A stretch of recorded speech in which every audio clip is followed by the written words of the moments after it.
Hey there, I'm Chris Crowell, Editor-in-Chief of Solar Builder magazine. The big, beautiful bill is signed, as is the death warrant for the residential solar tax credit. Today on Power Forward, we'll be discussing what solar installers need to do next with David Dunlap, VP of Product Strategy with BayWa RE.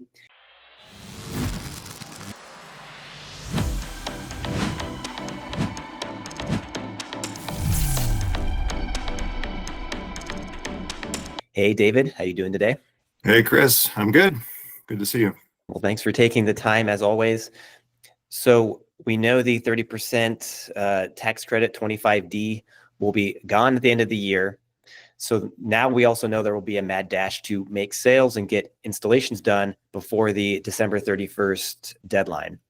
I want to start thinking about that year-end push to start our conversation. As someone who's always thinking about product strategy, should I be worried about this rush of projects and how it will impact supply or my purchasing strategy or anything like that?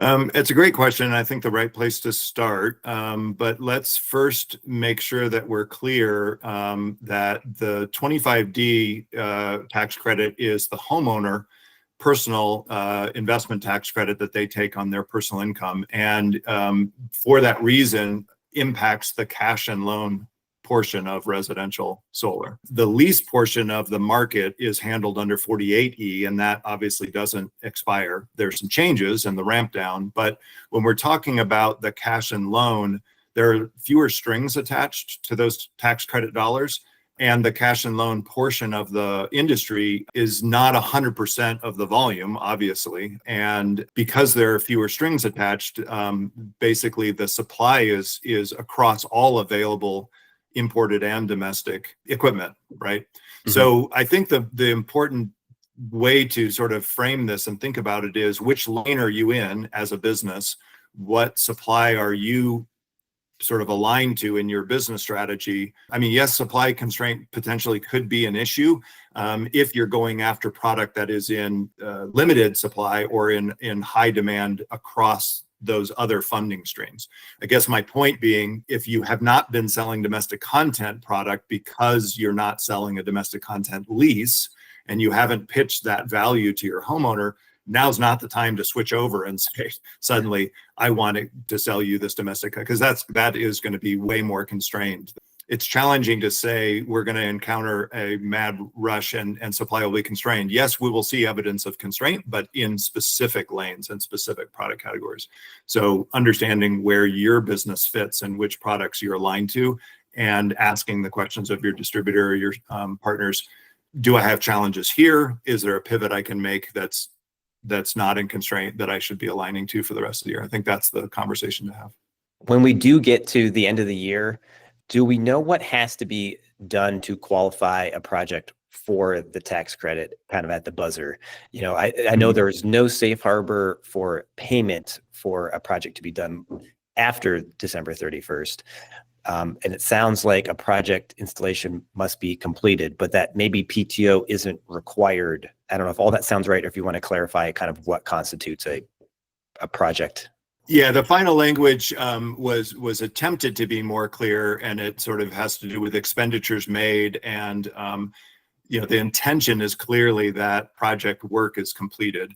I think what we're struggling over is the exact definition to hang a date on. When you say the project is completed, does that mean that it's glass on rack, or does that mean that you have actually energized and got your permission to operate? The way I'm thinking about this, Chris, is let's just be practical. If you as a homeowner are buying a solar system from your local contractor, when do you want to pay them in full for that project? It's probably not in your best interest to pay 100% down and have them put some mounts on your roof and then say, I'll come back at the end of 2026 and finish your project. So even if there were some workarounds for substantially starting the project, or some threshold for project completion, all the material is on site, and I gave you a final invoice, as a homeowner, would you want to do that?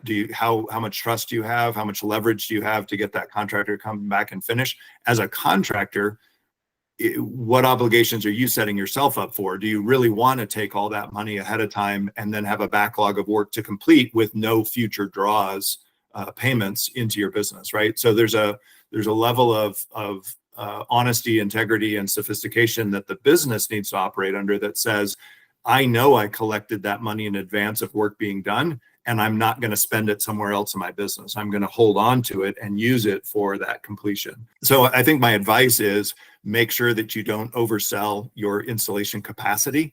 If you're promising the homeowner access to that funds, you're not ultimately responsible to the IRS, but you're responsible to the homeowner because you represented that they can file for that tax credit. So you need to be able to give them the evidence that they can above board legally add that to their tax year 2025 filing. So that was, the first part of the discussion, just kind of, I guess, preparing for 25D to be gone at the end of the year. But that's not the most interesting part of this discussion to me. The tax credit for homeowners will be gone, and that's going to fundamentally change the value proposition for the cash loan business model. And I don't want to, speculate on how much maybe the market might be down or how much business will be lost. It's not really what our thing is, but for installers that have kind of relied on the tax credit to make up a compelling part of the sales pitch, they should be a little bit worried, and they might need to make changes to their status quo in some way to kind of overcome this change. And so my question, to just start this broadly, what should I be doing now if I'm a cash loan, mostly solar installer, to kind of strategize for what comes next in 2026? Yeah, it's a great question. I think this is a conversation we should be having collectively as an industry. I think anybody that believes that the 30% tax credit was the only reason that we were successfully selling solar is deluding themselves. I think we have to confront that truth and say it made the economic ROI, the return on investment, the payback quicker, but you still were showing the homeowner what the total installed cost of the system is because you have to charge that. And then they were recouping it from the government. There are still state incentives that are in place. Some states have 10%. That's still available. That helps with that payback. But your fundamental selling value prop is actually still the same, but you may need to approach it a little differently and not overemphasize the credit as a discount or as a lower investment cost, and instead focus on what problem are you solving and what value are you creating for your homeowner. So I think the real opportunity here for local contractors is to get back in the business of creating value for their customer, instead of believing that my job is to shoehorn you into signing a contract with the lowest number of years payback period or the lowest monthly payment amount. I mean, even saying, the value of the project is to eliminate your utility bill, that might still be true, right? Regardless of the tax credit. But I think it behooves every business owner to think about, where have you had the best homeowner experience? Where have you created the most value sitting at the kitchen table and talking about the investment in solar? The reasons to invest in solar are still 100% valid, right? You take control of your energy security, your energy future. You're locking in your production of electricity for the next 30, 40 years. You could be installing backup capability and storage for on-site consumption. That's sort of maximizing the value of the electrons you're generating for your own consumption. So in sort of anti or non-net metering locations, that's a huge value add. You're creating that grid resiliency. Many people do not attach a hard ROI or a dollar value on those kinds of things. Those tend to be more emotional or security driven. So considering the fact that there might be possibly a lower sales volume going forward as a possibility, or maybe for some where it was kind of like a nice, oh, okay, I get this 30% tax credit, and maybe it did lessen maybe some of the sticker shock. Is there anything else you would maybe recommend in terms of asking questions for right sizing the core business, or maybe changing product mix, or something to reduce soft costs, or something to lessen that sticker shock price, at least somewhat more than maybe I didn't care as much about it when I kind of had that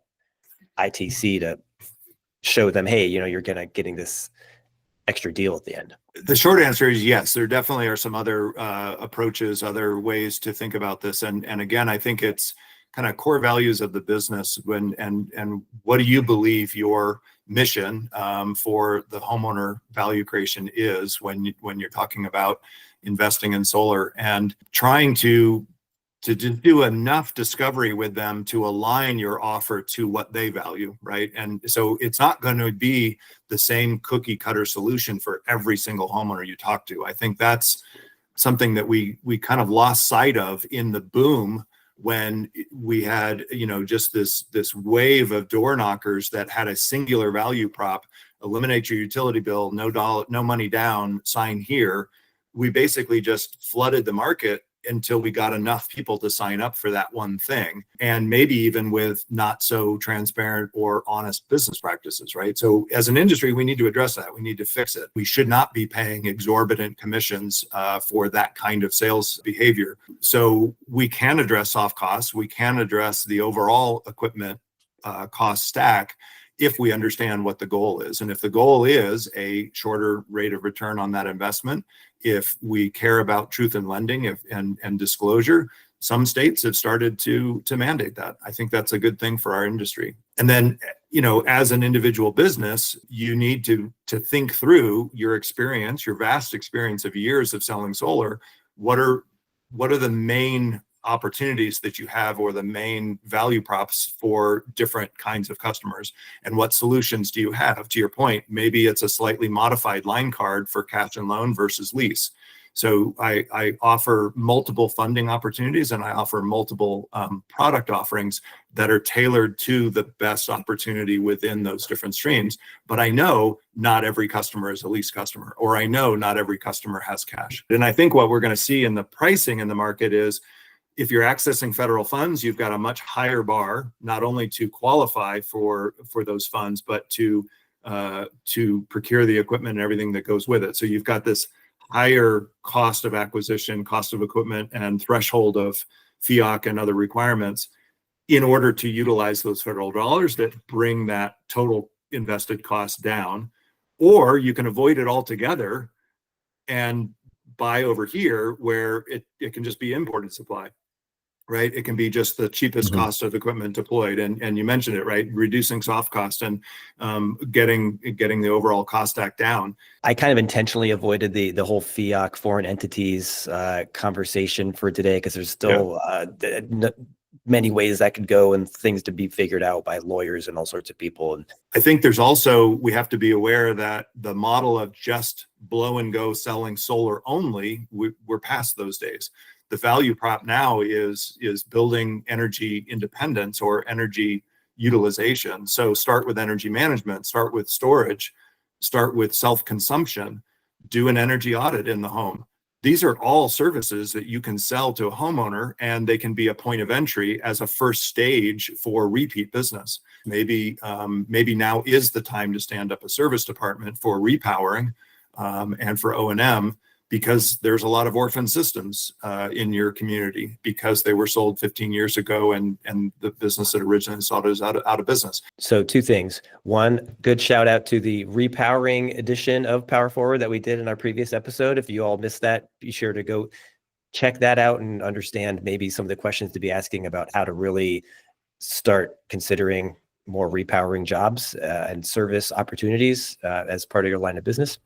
Two, I did wonder, we because we discussed in previous episodes expanding into, EV charger installations and some of these other home electrification items. But, the EV tax credit is going away too. There's a lot of incentives that are kind of also going away. And if things are just getting more expensive across the board, I'm wondering how you think that impacts the push for diversification as a strategy for solar installers. Is the tone of the country in this bill and everything like maybe pushing back against where we thought things were headed? Definitely. And look, there's no question that it takes the wind out of your sails when you have backing from the federal government to incentivize and encourage growth and adoption. And we're going to make this more lucrative for you as a business. We're going to make it more attractive for a customer to say yes. But let's face it, those are policy choices and incentives to try and get you over the hump of that decision process. But it doesn't mean that fundamentally the core value was wrong. People weren't buying electric vehicles because of the $7,500 rebate, right? That was a help, while the cost of an electric vehicle is still a little higher than an ICE vehicle. But there's other reasons besides pure economics that we as consumers make our buying choices. So when it comes to this, the solar contractor, I think, as we've been saying for years now, think of yourself as an electrification contractor, and you're providing energy management, energy future control and ownership to your consumer, to your customer. What are all the ways that they might want to do that? I've never advocated that we want to do all of these things at once and sort of blow up your business, but what makes sense to do? I've had installers tell me that they don't offer EV chargers because as a standalone line item, they can't make money on it. I get that. And that's probably true. It's less than $1,000, and it doesn't on its own justify the crew to go out there and add a circuit and put in a plug and mount the EV charger. But doing it as an add-on to the solar job that you're already doing, and you're already in there in the main breaker panel, it doesn't cost you anything extra, right? Maybe $50 for an extra breaker, and maybe another $50 for the outlet, and the labor is literally an extra 10 minutes. That's the time to do it. So figuring out that where it fits into your business is as important as the decision to entertain some of these diversification options.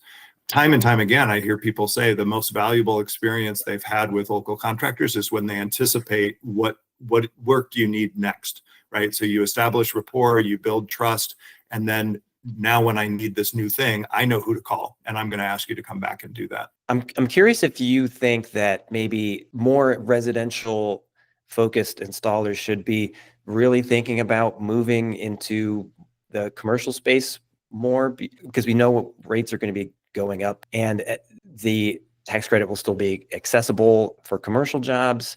And it just makes me think that there's going to be more of a kind of compelling pitch in the commercial space over the next however many years, and that maybe just trying to get ahead of the curve and try to build up a commercial line of business could be maybe a good move.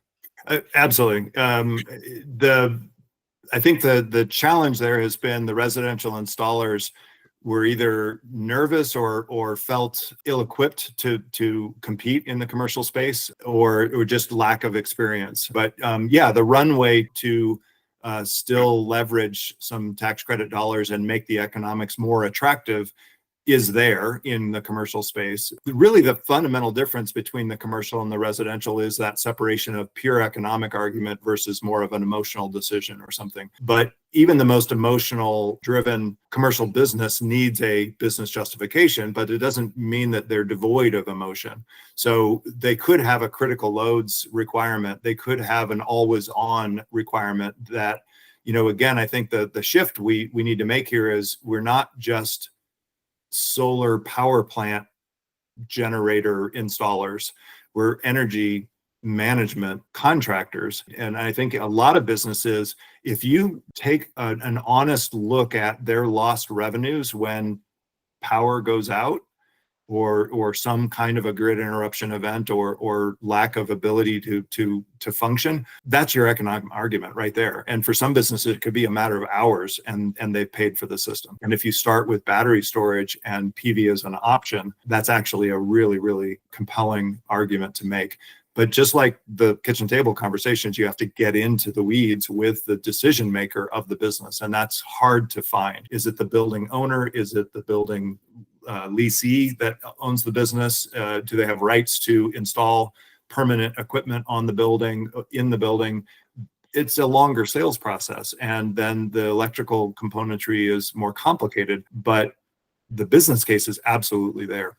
When I was looking at the 50 states of solar report on things happening with net metering, and it seems like there are more utility incentives being on the table for on-site generation for commercial properties. And just with the rise of data centers, knowing that there's going to be so much more stress on the grid in general, seems like maybe there is just going to be more of an opportunity for mid-market solar and storage from a couple different sources beyond just even thinking about the federal tax credit incentives.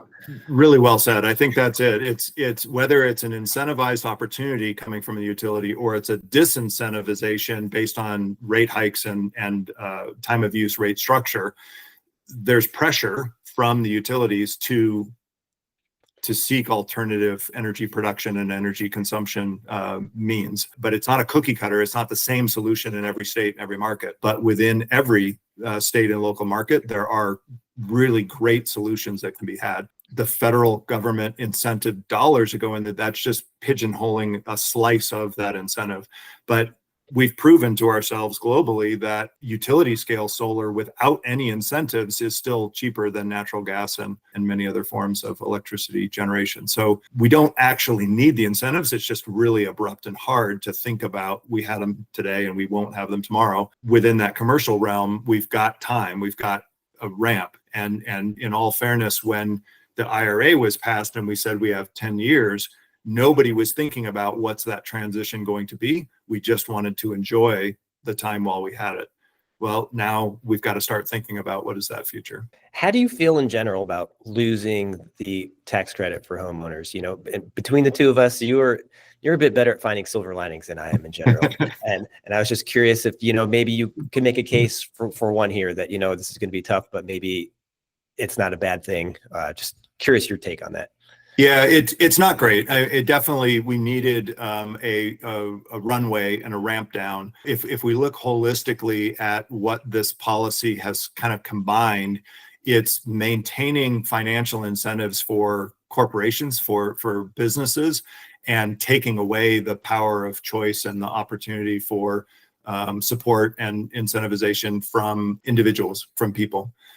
So it's a disenfranchising, definitely, of the consumer public. It's consolidation of the profits and the opportunities and the wealth within corporations and within the financial entities. And frankly, I think that is bad for our industry. That's really the downside of it. The silver lining, if I get back to, what is this doing for us? I think it's causing us to grow up. It's causing us to grow up a little bit faster than we wanted. But what I think is really happening, even with the retention of 48E specifically for on the storage side, right? You can still access a lease for storage for the next 8 years, 9 years, right? At the full value. We have not done enough to add storage to our existing PV fleet out there in the industry. People are not self-consuming their electrons, and there's a huge opportunity to lean into that, both in the lease model or in a cash and loan model. And again, that funding stream is meant to support consumers where they are. What is your financial reality? What can you afford to do? And have a range of products that suit where you're at, right? So if all you can do is come up with a minimum monthly payment, we need a model that supports that. So there has to be a path to ownership through a prepaid lease or a lease to own model, not exclusively a 20-year lease that you're on the hook for even if you move. If we go back to the fundamentals of off-grid solar design, you start with what is the consumption loads of a building or a family unit in a structure. So that determines how much battery storage we need and our energy management, and then how much PV do we need to keep those batteries fed. That's how we should be designing solar and storage, in my opinion. Then net metering doesn't matter as much, right? Policies for paying for electrons created that you're flowing downstream, you're not flowing them downstream. We need to have all of these models because we've seen in Hawaii and California and whatever, even if they used to be in place and they used to be lucrative and there was a business model built around it, that's not necessarily the future path. And I think that's the silver lining to me, is this is going to force us to think about where we're truly creating value, where we're incentivizing both the business owner and the homeowner to align on value creation. I see your silver lining. I know what you are saying there. And in the end, solar as an industry is going to be fine. It is more of the bummer that you brought up at the beginning is it's just homeowners that lose in the end. That no lobbying power, then the money just worked its way back up to the top. But that is a good view of what solar installers should be thinking about right now, how the bill could directly be impacting their business. And we'll be talking about this a lot more, going forward on episodes of Power Forward, as the industry is, just forever changing, never a dull moment. And David, thanks for taking the time to stop by Power Forward today. Absolutely, Chris. Thank you.